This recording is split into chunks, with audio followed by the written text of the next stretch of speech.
Hello students, आज मैं complex number का पार्ट 8 बनाने जा रहा हूँ। मेरी कोशिश रहेगी कि इसमें आपको मैं मैक्सिमम क्वेश्चन दे दूँ और प्रैक्टिस क्वेश्चन दे दूँ। इसकी डिस्क्रिप्शन में आपको असाइनमेंट मिल जाएगी और टेस्ट सीरीज मिलेगी।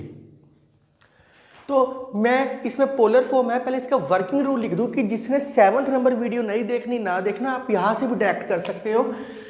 Polar form working rule, polar form का मतलब मैं आपको बता चुका हूं, change into R comma theta form. Polar form मैं बता चुका हूं आपको। स्टेप 1, सबसे पहले पोलर फॉर्म क्या होती है? R cos theta plus iota sine theta, यही पोलर फॉर्म होती है। तो स्टेप 1, फाइंड आर का मतलब होता है जेड मॉडुलस।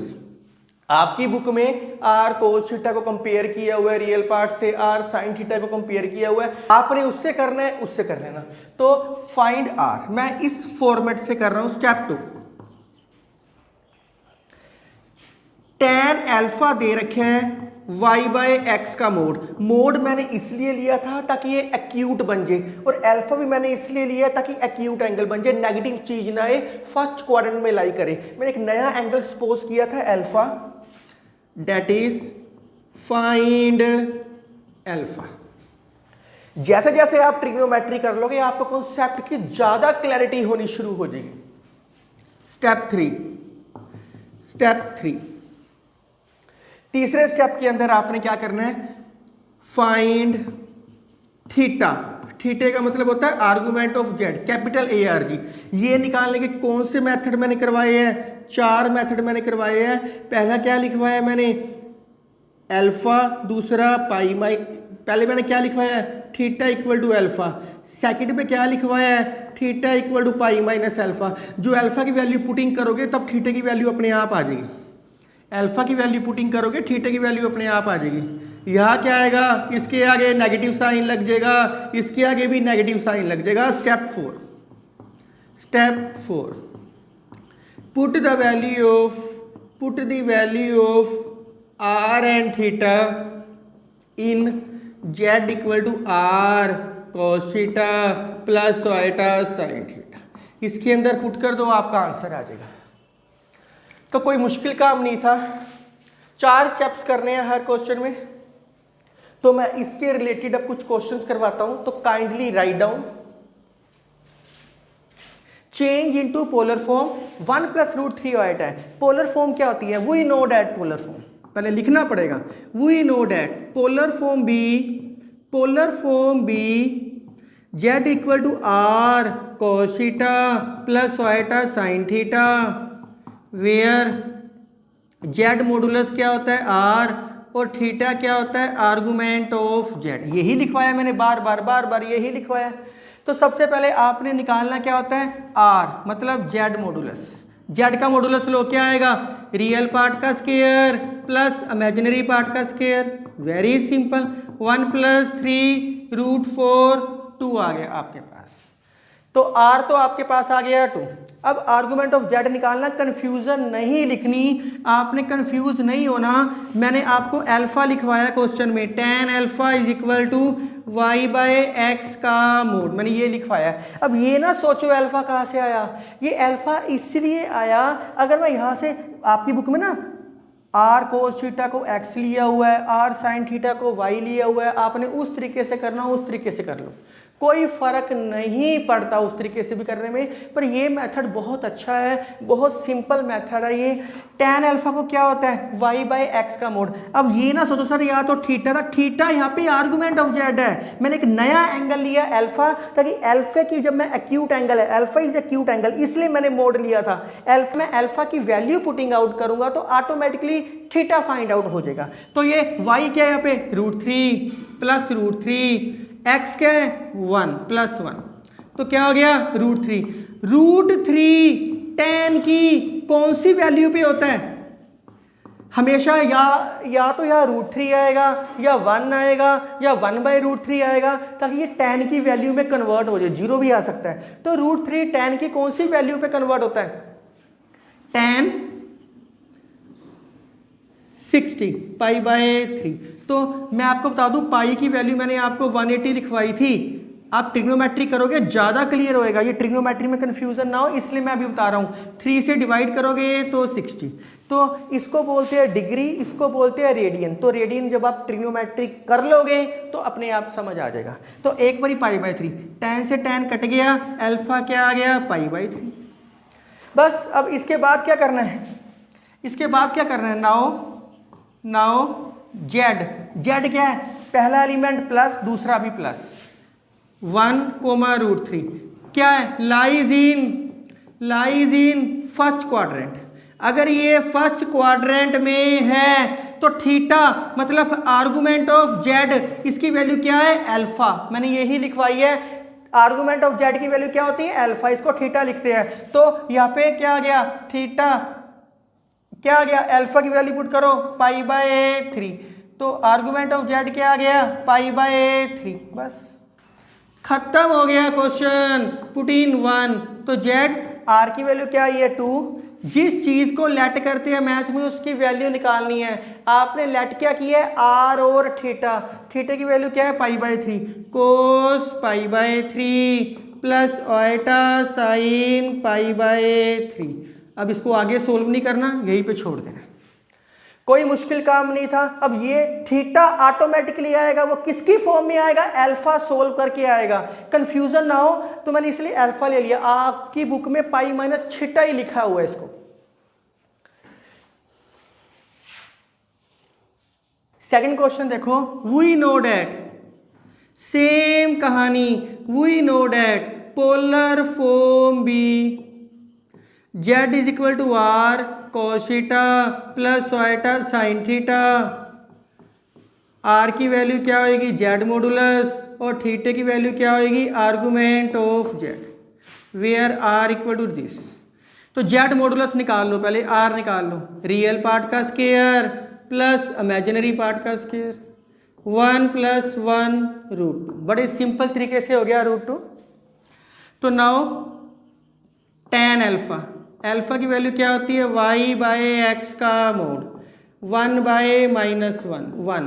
अल्फा tan की कौन सी वैल्यू पे होता है, tan 45 180/4। तो अल्फा क्या हो गया, पाई बाय 4, tan से tan कट गया। ये ट्रिग्नोमेट्री में बड़े अच्छे तरीके से समझ आएगा। 45 ना लिखो, पाई बाय 4 लिखना है, रेडियन में लिखना है। नाउ जेड क्या है, पहले माइनस का फिर प्लस का, कौन से क्वाड्रेंट में है, लाइज इन सेकंड क्वाड्रेंट। अब आपको सारी कंफ्यूजन दूर होगी। तो यहाँ पे थीटा या थीटे की वैल्यू क्या आएगी, थीटे की वैल्यू क्या आएगी, आर्गुमेंट ऑफ जेड क्या होता है, पाई माइनस अल्फा।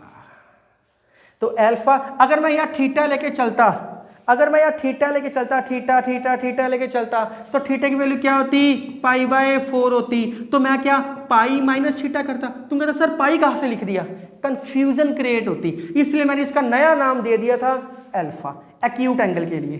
तो अल्फा क्या आया, pi by 4 argument of Z. तो theta is equal to argument of Z क्या आ गया, 3 pi by 4। Therefore put in 1। खत्म हो गया क्वेश्चन। मैथ से प्यार करो, वो आपसे करेगा। आर की वैल्यू भी लिख दी आपने और थीटे की वैल्यू भी लिख दी, तो कोई प्रॉब्लम नहीं था, बड़े आराम से हो गया। मैंने स्टूडेंट्स आर्गुमेंट की कुछ प्रॉपर्टीज करवानी है, तो आप इसको राइट डाउन करो, इसके बाद मैं वो करवाता हूं आपको। स्टूडेंट्स मैंने आर्गुमेंट की कुछ प्रॉपर्टीज लिखी है। वैसे तो ये बेसिकली ऑब्जेक्टिव में यूज होएगी, एक दो और हो सकती है, ये ऑब्जेक्टिव में यूज होएगी। जिन्होंने सब्जेक्टिव में जस्ट लिखना है लिख लो। अब आप सोचोगे सर ये स्मॉल में लिखे और कैपिटल लिखवा रहे हो। कैपिटल ARGZ ये always use in polar form, always use in polar form, ये हम हमेशा पोलर फॉर्म में यूज करते हैं। बाकियों के लिए हम स्मॉल AR यूज करते हैं। और ये स्मॉल AR या कॉन्सेप्ट बेसिकली आपके ऑब्जेक्टिव के अंदर आएगा। तो ये सम प्रॉपर्टीज लिख लो। इसकी जब मैं वीडियो बनाऊंगा अलग से, जो अलग से इसके बाद कॉन्सेप्ट की वीडियो बनाऊंगा, वो जो JEE मेंस के 2-3 टॉपिक्स हैं वो आपको अलग से दिखाई देंगे, लेकिन वो भी जब मैं बीएससी बीटेक का मैथ बनाऊंगा ना तो ये टॉपिक्स उसके अंदर है। Roots of a complex number, De Moivre theorem, तो बीएससी बीटेक की टॉपिक है, तो वो बनाऊंगा, वो मैं अटैच कर दूंगा इनके साथ ताकि आप इजीली देख सको। तो अब कुछ और क्वेश्चंस की प्रैक्टिस करते हैं, जैसे सर्कल वाले क्वेश्चंस की प्रैक्टिस है। तो जब भी मैं जेड की बात करूं, ये की पॉइंट है पूरे कॉम्प्लेक्स नंबर के अंदर, जब भी मैं जेड की बात करूं मतलब एक्स प्लस वाइटा वाई लेके चलना है, खुद लेके चलना है। जेड का मतलब ही होता है एक्स प्लस वाइटा वाई। इन क्वेश्चनों में कह रहा है कि सर्कल की इक्वेशन फाइंड आउट करनी है, अगर साथ में वो ये भी बोल सकता था सेंटर और रेडियस पता करो। तो +1 का मैथ ना काफी कुछ ट्रिग्नोमेट्री, कोनिक सेक्शन के साथ अटैच है, ये कॉम्प्लेक्स नंबर तो स्पेशली। तो अब ये ना सोचना कि सर सेंटर रेडियस कैसे फाइंड करना है, जब आप जैसे जैसे टॉपिक्स करोगे अपने आप क्लैरिटी होती जाएगी। जिस बच्चे ने ये 8th नंबर वीडियो बाद में भी देखनी है, बाद में भी देख सकता है, पहले ट्रिग्नोमेट्री कर लो, कोनिक सेक्शन कर लो, 2-3 चैप्टर कर लो, उसके बाद ये कर लेना, बड़ी जल्दी समझ आएगी सारी की सारी चीज। तो जेड लेट जेड का मतलब ही होता है एक्स प्लस वाइटा वाई। तो बस खत्म हो गया, बहुत आसान तरीका चल रहा है। जेड का मतलब होता है एक्स प्लस आइटा वाई। कोई भी क्वेश्चन आ जाए, रियल पार्ट को एक ब्रैकेट में, इमेज पार्ट को अलग केस कर दो, रियल पार्ट को एक ब्रैकेट में, इमेजिनरी पार्ट को अलग कर दो। ये अब कैसे होएगा, ये किसके इक्वल दे रखा था, ये 2 के इक्वल दे रखा था, ये 2 के इक्वल दे रखा था। ऊपर वाली चीज अलग, ऊपर वाली चीज का अलग मोड कर दो, नीचे वाली चीज का अलग मोड कर दो। ऊपर क्या है, मॉडुलस, मॉडुलस फाइंड आउट कर लो, रियल पार्ट का स्क्वायर प्लस इमेजिनरी पार्ट का स्क्वायर। इसके अंदर भी रियल पार्ट का स्क्वायर प्लस इमेजिनरी पार्ट का स्क्वायर, 2 का स्क्वायर 4, स्क्वेयरिंग बोथ साइड। तो स्क्वेयरिंग अभी मैंने किया नहीं, यहाँ 2 आएगा, squaring both side x minus 3 का square plus Y square, x plus 3 का square plus Y square equal to 4। Cross multiply कर दो तो क्या आएगा, x माइनस 3 का स्क्वायर प्लस वाई का स्क्वायर 4 टाइम्स x प्लस 3 का square plus Y square. Students अब आप खुद कर सकते हो सोल्व योरसेल्फ। अब इसको सेल्फ सोल्व कर लो, स्क्वायर खोल दो, स्क्वायर खोल दो, एक साइड पे ले आओ, and which is called required equation of circle. Square खोलना और कुछ भी नहीं करना। इस क्वेश्चन में भी एरिया ऑफ ट्रायंगल निकालना है। एरिया ऑफ ट्रायंगल कैसे निकालते हैं, देखने में टफ है। 3 पॉइंट्स है। जेड का मतलब क्या होता है, एक्स प्लस वाइटा वाई, इसको रियल पार्ट और इमेज पार्ट ऐसे लिख सकते हैं, मैं बहुत बारी बता चुका हूं।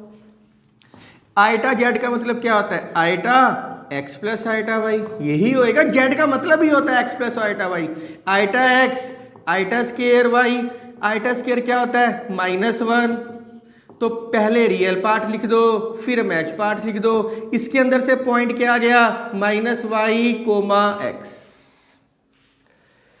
तीसरा क्या दे रखे हैं, जेड प्लस आइटा जेड, इन दोनों को प्लस कर दो। तो मैं ऐसे करता हूं, डायरेक्ट ही प्लस कर देता हूं। आप पहले जेड की वैल्यू, आप जेड की वैल्यू लिख लो। चलो X plus iota Y plus iota X plus iota Y, तो इसको सोल्व करो। X plus iota Y plus iota X, iota into iota, iota square minus Y.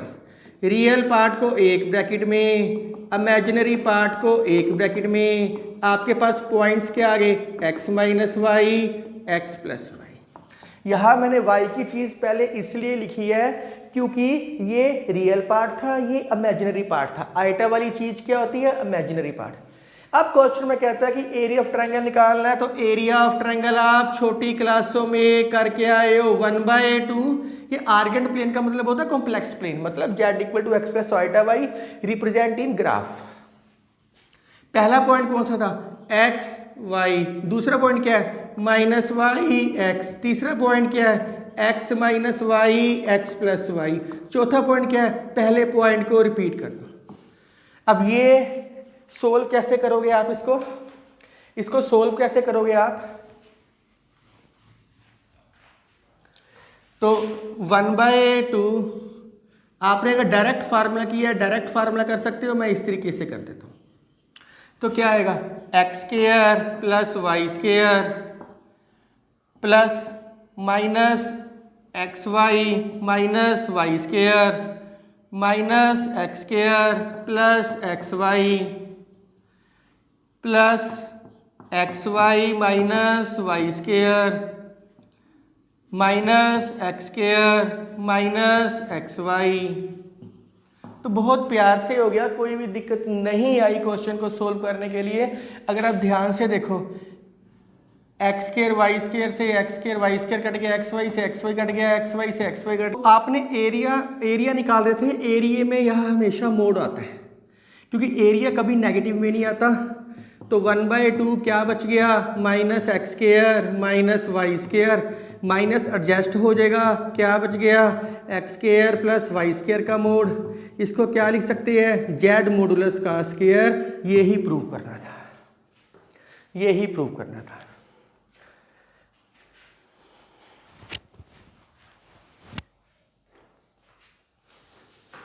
Students, मैंने कुछ प्रैक्टिस क्वेश्चन लिखे हैं, इसके अलावा भी आपकी बुक में क्वेश्चन हो सकते हैं, आप वो सोल्व कर सकते हो और इसकी डिस्क्रिप्शन में भी असाइनमेंट आपको मिलेगी। तो मैं थोड़े से हिंट दे देता हूँ इसके। ये स्क्वायर खोल के रियल रैशनलाइज करके, रियल पार्ट अलग मैच पार्ट अलग, ये रैशनलाइज हो जाएगा, ये रैशनलाइज हो जाएगा। इसको इंटरनली रैशनलाइज करके फिर पावर खोल देना, ये भी रैशनलाइज हो जाएगा। ये ए की वैल्यू पुट कर देना, ए की वैल्यू पुट करने के बाद ना रैशनलाइज करना है, सेम रैशनलाइज करना है इसको भी। लेकिन आपको भी ट्रिग्नोमेट्री के फार्मूले नहीं याद होएंगे, तो जब ट्रिग्नोमेट्री कर लो ये क्वेश्चन तब प्रैक्टिस करना। ये जेड की वैल्यू क्या होती है, X plus iota Y, X plus iota Y. इसमें आप मैच पार्ट 0 के इक्वल आएगा, रियल पार्ट किसी न किसी चीज़ के इक्वल आ जाएगा। ये जेड को X plus iota Y, conjugate को एक्स माइनस आइटा वाई करके मल्टीप्लाई करना, अपने आप जो इक्वेशन बचेगी वो आंसर है। जेड को एक्स प्लस आइटा वाई करना। अभी तक आपने सेंटर और रेडियस नहीं किया सर्कल का, जब आप कोनिक सेक्शन चैप्टर करोगे अपने आप समझ आ जाएगा। तो ज़्यादा फोकस ना करोगे, अभी सारे फार्मूले नए करने हैं, जब टाइम आएगा अपने आप हो जाएंगे। इस क्वेश्चन को सोल्व करने के 3 मेथड्स हैं, इस क्वेश्चन को सोल्व करने के 3 मेथड्स हैं, ये देख लो आप।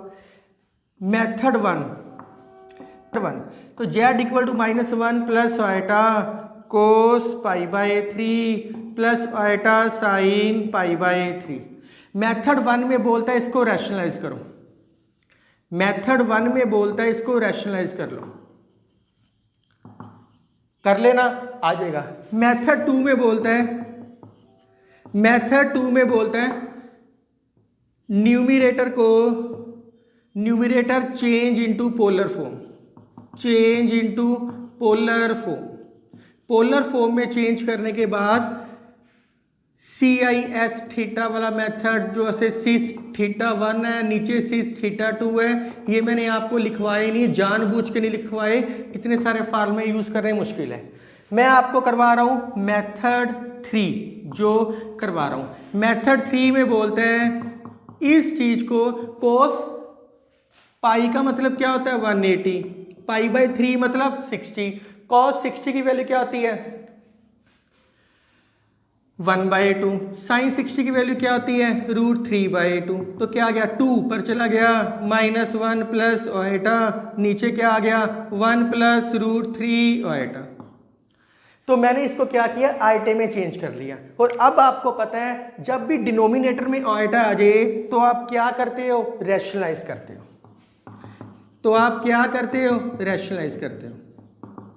रैशनलाइज करने के बाद आप इसको सोल्व करो, आपके पास आ जाएगा √3 - 1/2 प्लस आइटा √3 प्लस 1/2, आपके पास ये आ जाएगा। तो जेड मॉडुलस निकाल दो इसके बाद। नाउ आर, क्योंकि इसको पोलर फॉर्म में चेंज करना था, जेड √2 √2 आ गया। आल्सो क्या निकालना है, tan अल्फा, वो क्या होएगा √3 plus 1/2 √3 minus 1/2, tan alpha √3 plus 1 √3 minus 1। tan के जितने भी फार्मूले आपने ट्रिग्नोमेट्री में किए हैं यहाँ 1 होना जरूरी था, तो इसको √3 से डिवाइड कर दो, ऊपर भी और नीचे भी, क्योंकि जितने भी ट्रिग्नोमेट्री के फार्मूले किए हैं यहाँ 1 होना जरूरी है। तो बस खत्म हो गया। ये अभी आपने नहीं किया तो एक बार याद कर लो या बाकी दोनों में से कोई मेथड लगा लो, नहीं तो ट्रिग्नोमेट्री अगर आप कर लोगे तो आपको समझ आ जाएगा ये क्वेश्चन। ये क्या होता है tan π/6, tan π/4, tan π/6। तो ये फार्मूला होता है, याद रखोगे फिलहाल, tan π/4 प्लस π/6। tan से tan कट गया, 6π/4π 10π/24, 5π/12। तो एक बार ये याद कर लो, CTM commit to memory. Trigonometry में अपने आप समझ आ जाएगा। ये तो इस स्टेप के बाद डायरेक्ट ये फार्मूला एक बार याद कर लो, तो जिसने ट्रिग्नोमेट्री कर ली बड़े आराम से समझ आ जाएगा आपको। इसके बाद देखो, जिसने बाकी दोनों मेथड्स में से करना है वो मेथड भी अप्लाई कर सकते हैं, पर ये आसान मेथड है कि वैल्यू पुट की और रैशनलाइज किया।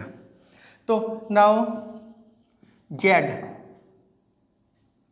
क्या है, √3 - 1/2, √3 + 1/2 lies in first quadrant. First quadrant में थीटा क्या होता है, आर्गुमेंट ऑफ जेड क्या होता है, अल्फा। तो थीटा भी क्या आ गया, 5π/12। देयरफॉर पोलर फॉर्म आपके पास क्या आ गई, √2 cos 5π/12 प्लस आइटा साइन 5π/12। तो जिसने ये मेथड नहीं करना, आपकी बुक में डेफिनेटली श्योर है कि अलग मेथड दे रखा होगा, वो फॉलो कर लेना। उन्होंने ऊपर पोलर फॉर्म बना के कन्वर्ट किया हुआ है। तो एक ये क्वेश्चन देख लो, ये क्वेश्चन ना मैं आपको करवा चुका हूं, इसका एक मेथड 2 देख लो। मेथड 1 मैं आपको मॉडुलस में करवा चुका हूं, मॉडुलस पार्ट 3 या 4 होएगा, देख लेना। मेथड 2 देख लो, आसान मेथड करा रहा हूं। देखो beta minus alpha 1 minus alpha conjugate beta है ना, ऊपर वाले का मोड अलग कर दो, नीचे वाले का मोड अलग कर दो। अब बीटा मोड आपके पास दे रखे हैं 1 के बराबर है, इसका स्केयर कर दूं, 1 का स्केयर क्या आएगा 1। इसको लिख सकते हैं beta beta conjugate equal to 1। Z modulus का स्केयर जेड बार लिख सकते हैं इसको। तो मैंने इसको इस 1 को लिख लिया बीटा बीटा बार माइनस अल्फा बार बीटा। तो मैंने अब क्या किया, इसमें से बीटा कॉमन निकाल दिया, बीटा बार माइनस अल्फा बार। अलग अलग मॉडुलस कर सकता हूं, मैंने प्रॉपर्टी लिखवाई है, बीटा का मोड अलग, बीटा बार माइनस अल्फा बार। इसकी वैल्यू क्या दे रखी है 1। आपने की है Z1 बार माइनस Z2 बार का मॉडुलस, इसको लिख सकते हैं Z1 माइनस Z2 का होल बार, इसको लिख सकते हैं Z1 माइनस Z2। क्योंकि जेड कॉन्जुगेट, ये जेड ही है ना पूरा, जेड कॉन्जुगेट का मॉडुलस या जेड मॉडुलस सेम होता है। तो मैं इसको, ये तो क्या आ गया 1, इसको लिख सकता हूँ बीटा माइनस अल्फा, कट के क्या आ गया। क्वेश्चन नंबर 7 बहुत इंपॉर्टेंट था। इसी के साथ इसमें जो डी मोवियर थ्योरम है वो ऑब्जेक्टिव का सिलेबस था। वैसे तो मैंने ऑब्जेक्टिव काफ़ी करवाया इसके अंदर, पर वो 2-3 टॉपिक्स बिल्कुल अलग है, वो मैं अलग वीडियो बना दूंगा। जैसे question 6th root of unity, 5th root of unity, वो मैं अलग से बना दूंगा। तो इसकी डिस्क्रिप्शन में असाइनमेंट है। अगर आपको फिर भी कोई डाउट आते हैं आप मुझे कमेंट करो। The end of your complex number part 8। तो आज के लिए सफिशिएंट। नए टॉपिक आप करना, इसके बाद लीनियर इनक्वालिटी। तो थैंक यू, टेक केयर।